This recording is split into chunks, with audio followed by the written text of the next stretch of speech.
Una squadra unita per prevenire furti, spaccate e proteggere i negozi di quartiere. I consigli dei carabinieri e i commercianti sono principalmente due: illuminare l'esterno e l'interno del negozio anche di notte, ad esempio con fari a LED potenti e poco costosi, e poi collegare i sistemi di allarme e videosorveglianza al 112, il numero di emergenza dell'arma, un'operazione gratuita. L'esempio più diretto è quello di collegare gli allarmi a quelle che sono le nostre centrali operative. È un'operazione gratis che viene fatta con quello che è l'impegno dell'arma e con il numero del 112 a disposizione dei cittadini.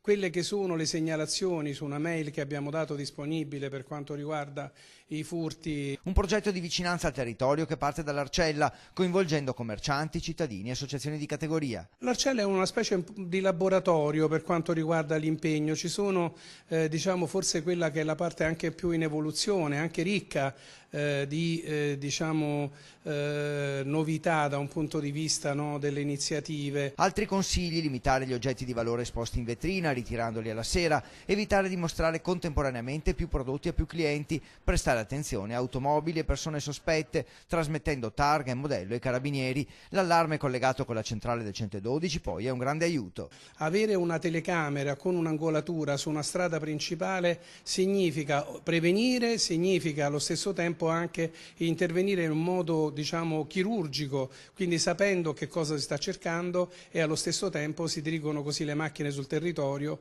o le pattuglie a piedi dei carabinieri di quartiere per poter arrivare in modo immediato. Infine, agevolare il pagamento con carte di credito, non tenendo in cassa grandi somme, già 1.000 euro sono troppi, e non allontanarsi dalla zona in cui c'è la cassa del negozio. In caso di pericolo non correre mai rischi inutili.